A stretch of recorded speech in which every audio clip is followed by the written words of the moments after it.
आज का हमारा बहुत ही महत्वपूर्ण टॉपिक है शिक्षा समाज कल्याण के साधन के रूप में। Education as a means of social welfare, अर्थात शिक्षा समाज कल्याण के रूप में किस प्रकार है, अर्थात शिक्षा समाज का कल्याण किस रूप से करती है। वास्तव में देखा जाए तो शिक्षा ही एक ऐसा सशक्त साधन है जो मानव कल्याण के लिए ही होती है।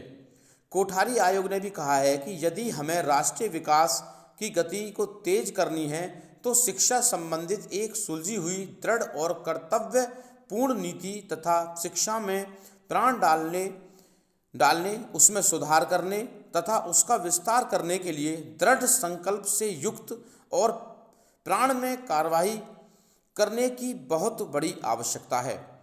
अर्थात शिक्षा की व्यवस्था ऐसी होनी चाहिए जो समाज का कल्याण कर सके।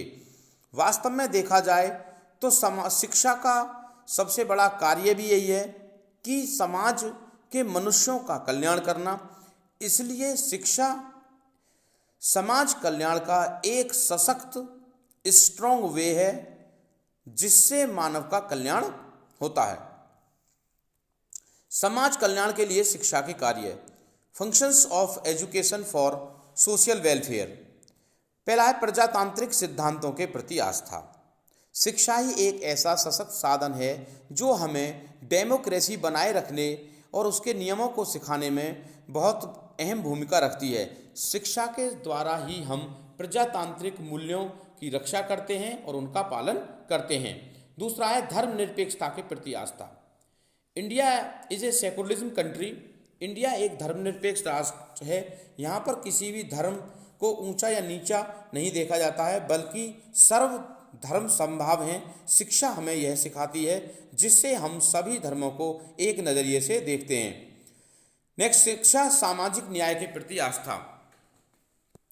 हम शिक्षा के द्वारा ही मानव का कल्याण करते हैं जिससे मानव के सामाजिक न्याय का पूरा प्रावधान किया गया है।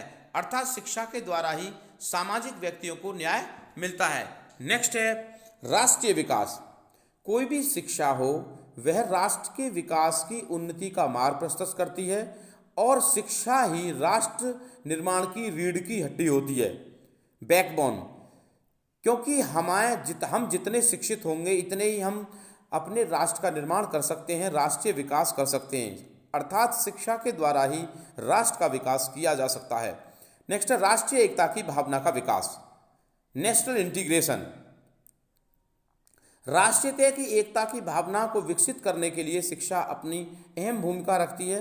हम इसके द्वारा ही मैं की भावना को भूल करके हम की भावना में आ जाते हैं और कोई भी ऐसा कार्य हो जो हमारे राष्ट्र के प्रति अच्छा ना हो उसको सही करने के लिए या राष्ट्रीय आपदा के समय हम सब एकजुट हो जाते हैं। जाति धर्म रंग रूप धर्म को भूल करके हम एकजुट होकर के उस समस्या का निराकरण करते हैं। अर्थात शिक्षा हमें राष्ट्रीय एकता की भावना को विकसित करने के लिए एक सशक्त साधन प्रदान करती है। सांस्कृतिक विरासत का संरक्षण। शिक्षा ही एक ऐसा सशक्त माध्यम है जिससे हम अपनी राष्ट्रीय विरासत का संरक्षण करने में सफल हो पाते हैं। आध्यात्मिक एवं नैतिक मूल्यों की शिक्षा। हम सभी जानते हैं शिक्षा के द्वारा ही हम आध्यात्मिकता के गुणों एवं नैतिक गुणों से पूर्ण होते हैं, जिसके तहत हम सामाजिक आचरण विचार उनके नैतिक मूल्यों उनके चाल चलन के हिसाब से ही हम बच्चों में उन क्वालिटीज़ को डेवलप करते हैं जो हमारे समाज के लिए आदर्श नागरिकता का गुण विकसित करने में सहायक हों। नेक्स्ट है सर्वधर्म समभाव की भावना का पोषण। शिक्षा के द्वारा ही हम सर्वधर्म भावना जैसी बातों का पालन करते हैं और विकसित करते हैं, अपने मस्तिष्क को सशक्त करते हैं, किसी धर्म के व्यक्ति को ऊंचा या नीचा नहीं समझते हैं। सामाजिकता का विकास। शिक्षा सामाजिकता का विकास करने का एक सशक्त साधन है, क्योंकि विभिन्न तरीके से आज समाज में हो रहे जाति भेदभाव को भुला करके सभी व्यक्ति एक हो जाते हैं और एक होकर के चलना चाहते हैं। जिस प्रकार की हमारे विद्यालयों में सभी शिक्षा व्यवस्था जाति धर्म रंग रूप क्षेत्र आदि रूढ़ि परंपराओं से परे होकर के सबके लिए एक सी शिक्षा की व्यवस्था की गई है, अर्थात कक्षा तथा विद्यालय में किसी भी प्रकार की कोई पार्शलिटी बच्चों के बीच नहीं की जाती है। कुरीतियों तथा अंधविश्वासों की समाप्ति। शिक्षा के द्वारा ही पुरानी परंपराओं कुरीतियों और अंधविश्वासों का अंत हुआ है, जिससे हमारे राष्ट्र का निर्माण हो रहा है और राष्ट्र एक प्रगति की ओर अग्रसर हो रहा है। आर्थिक विकास में सहायक। शिक्षा ही एक ऐसा सशक्त साधन है जो कि देश की आर्थिक विकास की उन्नति करने में सहायक होता है।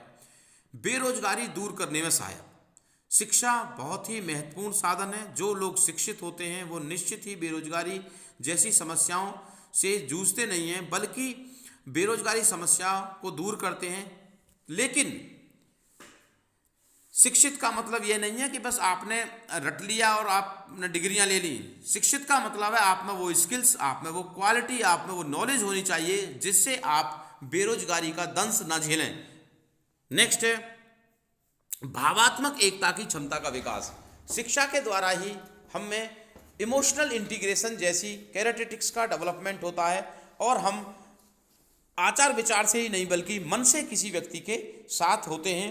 यानी इमोशनल इंटीग्रेशन क्या है कि हम ऊपर से दिखावा मात्र नहीं होते बल्कि हम उसके साथ हर दुख में सुख में मन से उसके साथ होते हैं। उसे हम भावात्मक एकता की भावना का विकास शिक्षा के द्वारा ही संभव हुआ है। नेक्स्ट है नेतृत्व का प्रशिक्षण। शिक्षा के द्वारा बच्चों में लीडरशिप के कैरेक्टरिस्टिक्स डेवलप होती हैं और उनमें किसी भी संगठन को लीड करने का गुण उत्पन्न होता है। शिक्षा के द्वारा हमारा चारित्र्य विकास होता है। शिक्षा के द्वारा ही हम सामाजिक कुशलता का विकास कर पाते हैं। समाज में किस तरह से रहना है, किस दायरे में रहना है, कौन से मूल्यों का पालन करना है। शिक्षा के द्वारा ही हम सार्वजनिक हितों की प्रधानता का ध्यान रखते हैं।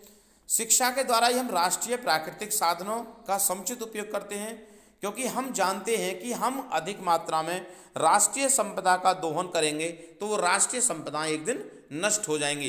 इसलिए हम शिक्षा के द्वारा उनका दोहन का सही तरीका अपनाते हैं। नेक्स्ट है आपका समाज कल्याण के साधन के रूप में शिक्षा के कार्यक्रम, अर्थात ऐसे कौन कौन से कार्यक्रम हैं जो समाज कल्याण के साधन के रूप में कार्य करते हैं। शिक्षा के कार्यक्रम निम्न हैं। नंबर 1, राष्ट्र की संस्कृति का व्यापक परिचय दिया जाए। जो राष्ट्र की हमारी संस्कृति है उसको शिक्षा के माध्यम से उसका पूरा एक्सप्लेनेशन होना चाहिए। दूसरा है राष्ट्रगान, राष्ट्रभाषा, राष्ट्रध्वज और अन्य राष्ट्रीय चिन्हों का ज्ञान कराया जाए और उनके प्रति आदर की भावना का विकास किया जाए। राष्ट्र की भौगोलिक परिस्थितियों का ज्ञान कराया जाए। राष्ट्रीय संपत्ति की सुरक्षा करने की शिक्षा दी जाए। देखिए, कोई भी धरोहर है, राष्ट्रीय संपत्ति है, हमें उसका नुकसान नहीं करना चाहिए। आपने देखा होगा आए दिन कुछ लोग हमारी सरकारी संपत्ति को नष्ट कर देते हैं, वो बहुत ही गलत है। लेकिन शिक्षा एक ऐसा माध्यम है जो हमें राष्ट्रीय संपत्ति को सुरक्षित करने के लिए प्रेरित करती है। विभिन्न धर्मों की संस्कृति का तुलनात्मक अध्ययन कराया जाए। राष्ट्र में हुए वैज्ञानिक, औद्योगिक और तकनीकी विकास का ज्ञान कराया जाए कि जो हमारे राष्ट्र में टेक्निकल, साइंटिफिक एंड टेक्नोलॉजी का जो डेवलप हो रहा है उसे हमें शिक्षा के माध्यम से उससे परिचित कराया जाए। राष्ट्र में हुए वैज्ञानिक, औद्योगिक, तकनीकी विकास के विषय में बताया जाए। राष्ट्रीय आदर्शों, स्वतंत्रता, समानता, भ्रातृत्व, लोकतंत्र, सामाजिक न्याय, धर्मनिरपेक्ष, समाजवाद आदि के संबंध में पूर्ण जानकारी दी जाए। यह सब शिक्षा के माध्यम से ही किया जा सकता है। राष्ट्र के सामाजिक, राजनीतिक और सांस्कृतिक इतिहास की जानकारी दी जाए। साथ ही शिक्षा के माध्यम से राष्ट्र प्रेम और राष्ट्रभक्ति की भावना का छात्रों में विकास किया जाए। साथ ही राष्ट्रीय संस्कृति की विविधता में एकता के संदर्भ में जानकारी दी जाए। शिक्षा के माध्यम से ही सामाजिक कुरीतियों, अंधविश्वासों और गलत परंपराओं को समाप्त करने का प्रयत्न किया जाए। और बहुत सारी ऐसी बातें हैं जैसे पर्यावरण संरक्षण, जनसंख्या नियंत्रण, उसके निवारण के उपायों के विषय में शिक्षा के द्वारा ही बताया जाए। साथ ही सबसे महत्वपूर्ण जो बिंदु है वह है सामाजिक उत्तरदायित्व, जागरूकता की भावना का विकास किया जाए। प्रत्येक नागरिक की एक अकाउंटेबिलिटी और रेस्पॉन्सिबिलिटी होती है। अगर प्रत्येक नागरिक अपनी जिम्मेदारियों का निर्वहन करते हुए चलेगा तो राष्ट्र का विकास ऑटोमेटिक ही होगा। तब हम कह सकते हैं कि वास्तव में शिक्षा समाज कल्याण करने का एक सशक्त साधन है।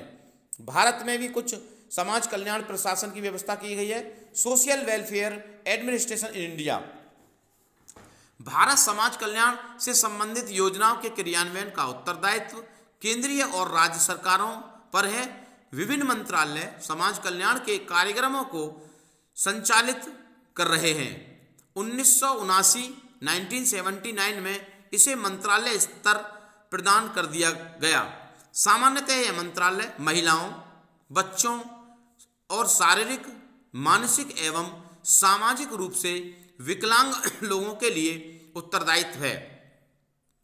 यानी कि यह मंत्रालय जो है ऐसे बच्चों, महिलाओं, पुरुषों जो शारीरिक रूप से विक्षिप्त हैं और मानसिक रूप से विक्षिप्त हैं या सामाजिक रूप से पिछड़े हुए हैं, उनके लिए मंत्रालय कार्यरत करता है। इसके अतिरिक्त मानव संसाधन विकास मंत्रालय, स्वास्थ्य एवं परिवार कल्याण मंत्रालय, सामाजिक न्याय एवं अधिकृति मंत्रालय, जनजातीय कार्यों के विकास का मंत्रालय तथा अल्पसंख्यक कल्याण मंत्रालय राष्ट्र और समाज कल्याण के लिए कार्यरत हैं।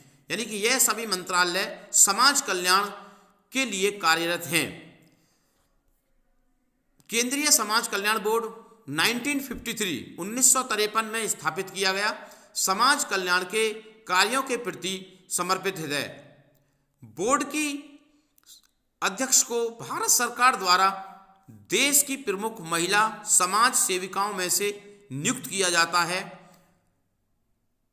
जिसके समाज कल्याण संगठन की आवश्यकताओं का सर्वेक्षण, समाज कल्याण के कार्यक्रमों का मूल्यांकन, विभिन्न केंद्रीय मंत्रालयों और राज्य सरकारों द्वारा दी गई सहायता का समन्वयन, स्वैच्छिक कल्याण अभिकरणों को आर्थिक सहायता प्रदान करना, राष्ट्रीय कल्याण के क्षेत्र में स्वैच्छिक संगठनों NGO group, non government organisation को प्रोत्साहन प्रदान करना। अर्थात कुल मिलाकर के समाज कल्याण करने में शिक्षा अपना अहम रोल अदा करती है, बशर्ते कि जो शिक्षित व्यक्ति हैं वह अपने आदर्शों को प्रस्तुत करें तो शिक्षा वास्तव में समाज कल्याण करने का एक सशक्त और बहुत ही महत्वपूर्ण साधन है। धन्यवाद।